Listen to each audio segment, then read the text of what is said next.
Javier Burgos, investigador de la Universidad Jaume I de Castellón, y Luisma Escudero, el hombre escutoide de la Universidad de Sevilla, nos van a dar una charla titulada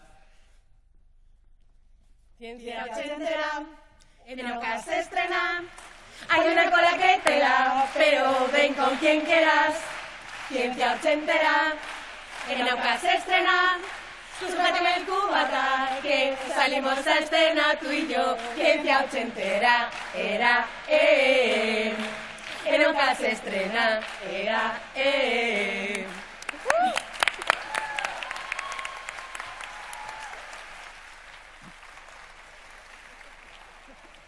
19 de abril de 2023. Ya estamos aquí en el Euskalduna. 19 de abril de 2023. En la lista de correo de Naucas hay una perturbación. Llega un email de Javier Peláez. Bueno, gente, este año voy a ser muy exigente. Siempre lo digo, pero año tras año hay que dar la mejor charla. No solo una para cumplir, tenéis que dar la mejor charla del mundo. Las charlas se graban, salen por ITV, reciben millones de visitas en todo el mundo. Hay miles, literalmente miles de institutos que lo ven, que las usan. Tenéis que hacer la mejor charla del año. Bueno, Javi, que ya estamos aquí en el Euskalduna, tío, que ya lo hemos conseguido. Sí, Luisma, parece que fue ayer cuando Peláez nos escribió el correo electrónico, ¿te acuerdas? Qué bien escribe Peláez, ¿eh? Qué arte tiene este hombre, tío. Oye, ¿y cómo motiva? Gracias, Peláez. Gracias, Peláez, gracias.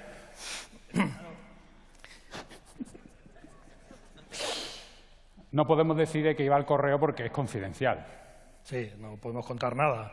Pero es verdad que las agencias de coaching nos han presionado para que contáramos lo que hay, pero no lo vamos a revelar, ¿eh? No, bueno, verá, como habéis venido aquí, habéis llenado el Euskalduna, os vamos a decir solo que era una charla de motivación, un correo para motivarnos a mejorar.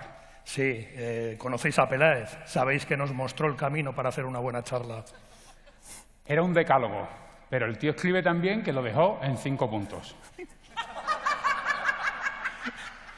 Y eran muy claros, Luisma. El primero era prohibido hablar de vuestros libros. Prohibidísimo. Lógico. Es que Naucas se ha convertido en una librería ambulante, en un mercadillo. La gente viene aquí solo preocupado en firmar libros, en hablar de cosas así. No, y eso estaría muy mal. Está muy mal que la gente venga aquí y hable de sus libros. Es como si ahora mismo, por ejemplo, Luisma Escudero, pues era una diapositiva de su libro, de Papá, cómo se enroscan las caracolas. Y os dijera que es un paseo geométrico por la naturaleza de la mano de Luisma Escudero, donde junto a sus hijos nos enseña la belleza de las matemáticas, ilustrado por Raquel Gu, y que es el regalo ideal para bautizos, cumples y comuniones. Eso estaría fatal. Estaría fatal, Luisma. Sería horrible, sería horrible. Es como si ahora Javi nos pone una diapositiva de diseñando fármacos. Ese libro que explica el proceso de diseño y descubrimiento de fármacos de manera sencilla. Y además nos dijera que la gente interesada puede comprarlo ahí fuera en el stand de Nextdoor Publishers. Bueno, este era el primero de los puntos. El segundo también era muy claro. Hay que currarse más las charlas. Y hay que hacer caso a Peláez, ¿eh? Por eso nos hemos hecho estas tarjetitas con colorines, porque... El tercero era que innováramos, que hiciéramos algo diferente. Y bueno, hemos salido bailando y teníamos un coro con las charlas tristes que nos ha ido contando Javi en todos los Naucas, fíjate. Y el cuarto punto era que ensayáramos. ¿Hemos ensayado? Mucho más, pero... Hemos ensayado. Verá, este año hemos ensayado una vez, el año pasado no ensayamos. ¿Ninguna? 1 partido por 0, infinito, ¿no? Hemos ensayado infinito más. Y el quinto punto era que hiciéramos una charla que el público recordara. Y eso, pues depende de vosotros, claro. Oye, nosotros vamos hasta aquí. Ahora, ustedes hacen el esfuerzo por recordar, ¿vale? Eso nosotros no tenemos nada que ver ya ahí. Sí, hacer el esfuerzo. Pero es que, Luisma, yo es que creo que Naucas ha perdido la esencia. Que Naucas ya no es lo que era hace unos cuantos años. Y deberíamos pensar algo para recuperar esa esencia. A mí se me ocurrió que podríamos a lo mejor establecer un sello de la divulgación, Javi. Podríamos. Pero es que, de verdad, Naucas ya no es lo que era. Mira, la gente viene aquí y piensa que todo vale, que se puede hablar de cualquier cosa. ¿Tú te imaginas, Luisma, que aquí viniera la gente y hablara de ciencia? Pero de ciencia de verdad. Eso sería muy grande, pero no. La gente aquí viene y se pone a hablar de piedra o incluso de plantas. Lo que vienen siendo ciencias geológicas, ciencias botánicas. O aún peor, hay gente que abre una ventana, saca la mano y se pone a hablar del tiempo que hace ahí fuera. Ciencias meteorológicas. Pero es que él no va más. Que yo he visto gente en Nauca que ha venido a explicarnos cuadros, señores. Ciencias pictóricas, Luisma. Bueno, ¿que Nauca ya no es lo que era? Creo que ya se han enterado, el respetable, ¿eh? Pero tú acuérdate del Naucas 80. Eso sí que fue mítico, fue memorable. El Naucas 80, eso fue lo más grande que he visto nunca. Ciencia, escepticismo y humor, pero con D grande de divulgación. ¿Cómo fue eso, Javi? Ay, el escepticismo. El escepticismo Naucas se ha perdido, ¿eh? Sea lo que sea, el escepticismo, ¿alguien lo sabe? Por ejemplo, si yo te lo digo, Naucas, o sea, escepticismo es que el año que viene estuviéramos tú y yo aquí dando otra charla. Eso sí que es escepticismo. Esos son kilos de escepticismo. Pero y seguimos leyendo la tarjeta sobre todo, vamos. A ver. Pero escúchame, que Naucas ya no es lo que era. Hazme caso. En los 80, las divulgadoras llevaban la ciencia a vuestras casas. Eso sí que era trasladar la ciencia a la sociedad y no lo que pasa ahora. En aquella época hacían que el mundo fuera mucho mejor. Para empezar estaba la divulgación de Nauca. Ahora, ¿qué pasa? Que si no sabemos qué es hashtag, que dame un retweet. En los 80, la divulgación, la difusión de Nauca, eso sí que era lo grande. Acuérdate, tú ponías la televisión y aparecía ahí, en letras negras sobre fondo rojo, Naucas, ciencia, escepticismo y humor. Eso era un despliegue. Ahí había dinero. Sí. Aquella edición de Naucas 80 sí que fue buena. Yo recuerdo una charla de un becario predoctoral de la Universidad de Salamanca. ¿Cómo se titulaba? Se titulaba Ramón y Cajal, el genio olvidado. Y la dio José R. Alonso. Y gracias a él ya todo el mundo sabe quién es Cajal. Antes nadie sabía quién era, ¿eh? Gracias, José R. Es que Cajal había pasado desapercibido. Y después la de Alfredo. A mí me encantó la de Alfredo. Alfredo García, que luego se convirtió en operador nuclear. Y hizo la charla Chernóbil no ha sido para tanto. Oye, que realmente... Es que no fue para nada. No fue poca cosa, ¿no? Lo hizo para un trabajo de física y química de segundo debut y luego lo trabajaron aunque triunfó, ¿no? Oye, escúchame, ¿y la de Francis? Oh, la de Francis. La de Francis fue maravillosa. ¿Cómo fue la de Francis? Se llamaba Espinete.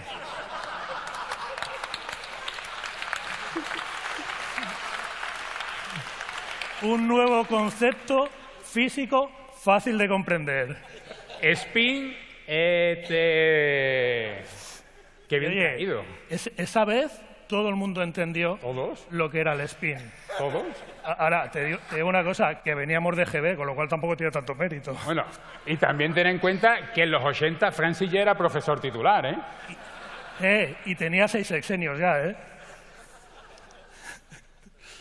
A mí de los 80, ¿sabes lo que me gustaba?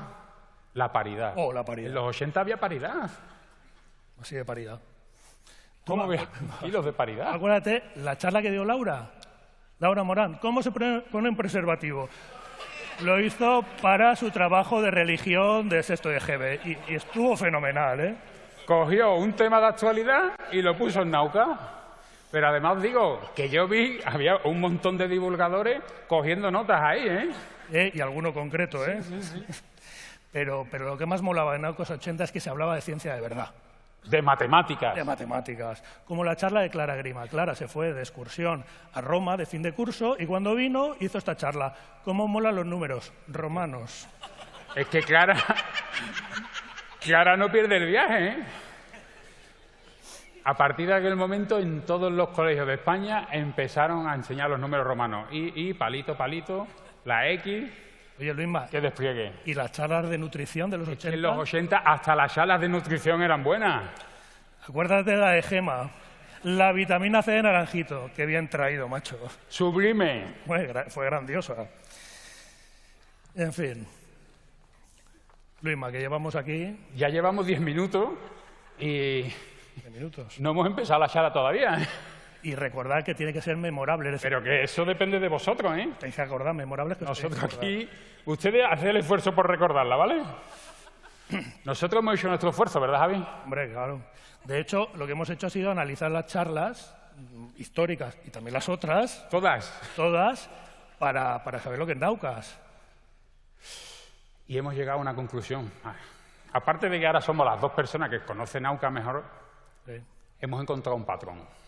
Hay dos tipos de divulgadores. ¿Sabéis cuáles, no? Pues los que han escrito el libro y los que lo van a escribir.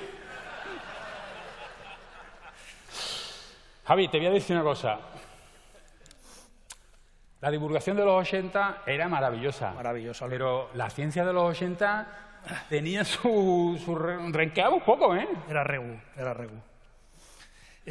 Por ejemplo, en aquella época todo el mundo hacía biología molecular. Ahora, aquí unos lo llamaban ingeniería genética, otros tecnología del ADN recombinante. Es que no eran capaces ni de ponerse de acuerdo en un nombre. No. Así es donde van a llegar.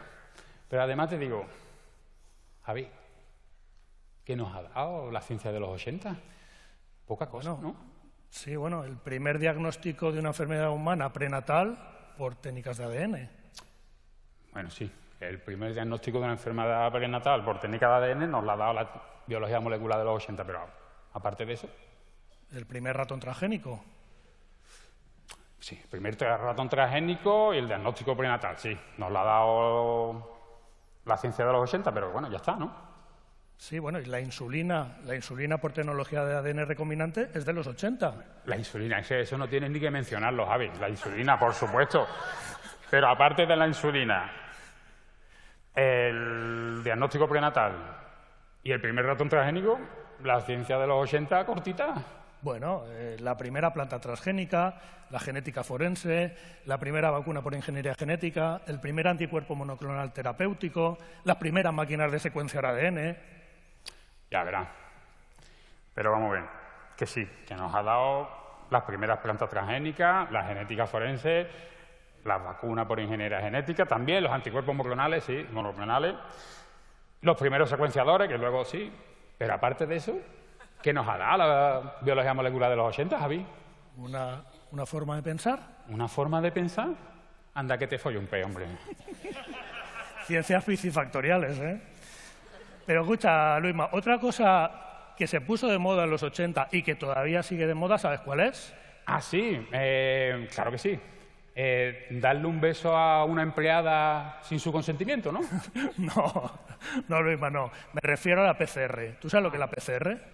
Por supuesto que sé lo que es la PCR, pero si se han escrito ríos de blogs sobre la PCR, que si es la PCR, el PCR, a mí por temas de inclusión me gusta le PCR. En aquella época se hacían muchísimas PCRs, todo el rato, ¿eh? Se puso de moda y hacíamos PCRs en estos cacharros de aquí, que son unos termocicladores antiguos. Y ya os digo, se puso de moda en aquella época y esto fue porque un investigador, que fue Kary Mullis, en 1983, pues describió la tecnología de la PCR. Y por primera vez éramos capaces de copiar y multiplicar ácidos nucleicos en millones de copias en tiempos muy cortos. Y eso fue una verdadera revolución. La verdad es que Kary Mullis, la tecnología maravillosa, pero el tío está un poquito cucú, ¿eh? ¿Un poquito cucú? No, hombre, no diga que estaba cucú. Si lo único que pasaba es que el tío pensaba que el virus del SIDA no existía y que montó una empresa para vender joyas con ADN de Marilyn Monroe. Pero un poquito cucú, ¿no? Y de Elvis Presley. Sí, pero Kary Mullis no hubiera hecho nada si unos años antes Thomas Brock, este señor, no hubiera encontrado una enzima, que hoy sabemos que es una ADN polimerasa que copia el ADN en una bacteria de un geyser de Yellowstone y, por tanto, era capaz de copiar el ADN a temperaturas muy altas. Ya, abuelo Cebolleta, pero que el descubrimiento de Bloch es del 67. Eso ya no es ciencia ochentera, tío. Ochentera, pero me tienes que reconocer que al final los americanos son los que hacen toda la ciencia. Que en España en los 80 también se hacía ciencia, ¿eh? Con mucho esfuerzo, con pocos recursos y con las técnicas que había en ese momento. En los 80, uno de los objetivos era intentar encontrar cuáles eran los trocitos de ADN donde estaban los genes que eran importantes pues, para hacer un organismo o estaban involucrados en algún tipo de enfermedad. Juan Modolell era uno de estos científicos españoles que estaba intentando encontrar estos genes y los trocitos de ADN donde estaban. Para eso, pues, había que hacer mucho esfuerzo. Él trabajaba en el Centro de Biología Molecular en Madrid. Sí, pero en aquella época había que hacer la ciencia a ciegas. De hecho, desconocíamos qué información estaba en cada secuencia del ADN. Y, de hecho, el primer borrador del genoma humano fue en el año 2001. Para intentar explicar lo complicado que lo tenía, voy a poner un ejemplo. En los 80 no había Google, no sé si lo sabíais.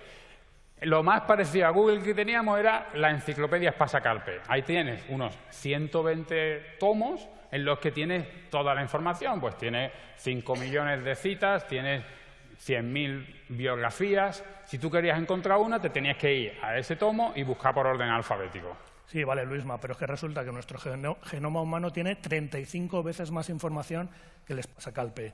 Si imprimiéramos nuestro genoma y lo pusiéramos en libros, en vez de 120 tomos tendríamos la friolera de 4.200. Pero además se iba a ciegas, porque el ADN no está ordenado alfabéticamente. Tú solamente tenías unas cuantas de pistas para encontrar dónde podía estar el trocito de ADN que tenía el gen.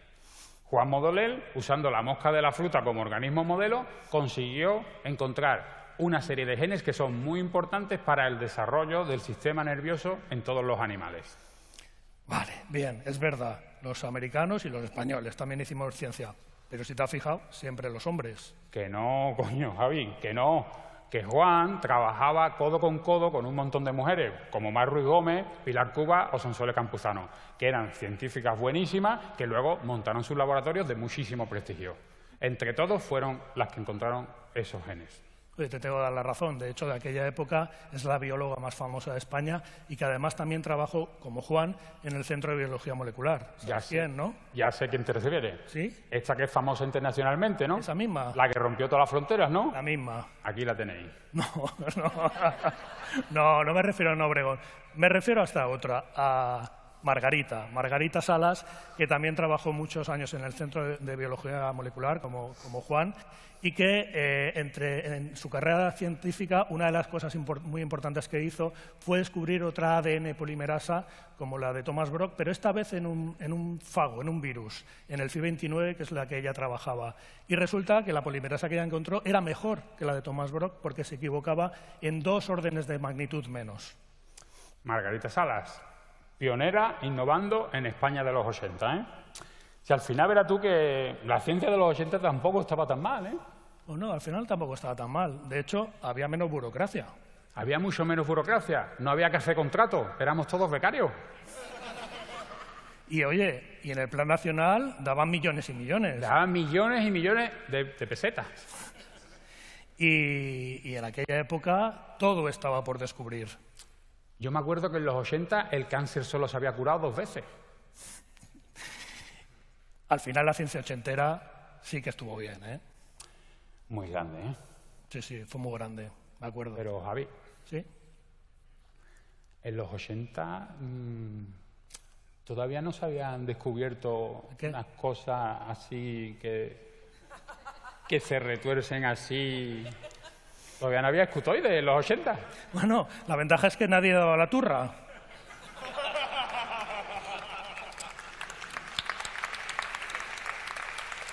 Ya, pero te voy a decir otra cosa, Javi. ¿Tú sabes que en los 80 la gente pensaba que solo había 5 monomanías? Bueno, al final te voy a tener que dar la razón. Tampoco ha estado tan mal, ¿eh? Bueno, Javi, que lo hemos conseguido, tío. Ya está, hemos conseguido. Hemos cerrado esto, tío. Acaba la performance esta gracias al correo de Peláez. Menos mal que el correo de Peláez nos ha salvado. Gracias al correo de Peláez he podido hacer un homenaje a mi jefe de tesis. Bueno, y hemos hablado de las monomanías. Hombre, y de los escutoides que no pueden faltar naucas, ¿eh? Y hemos metido 4 veces nuestros libros. ¿Qué voy a decir, Gaby?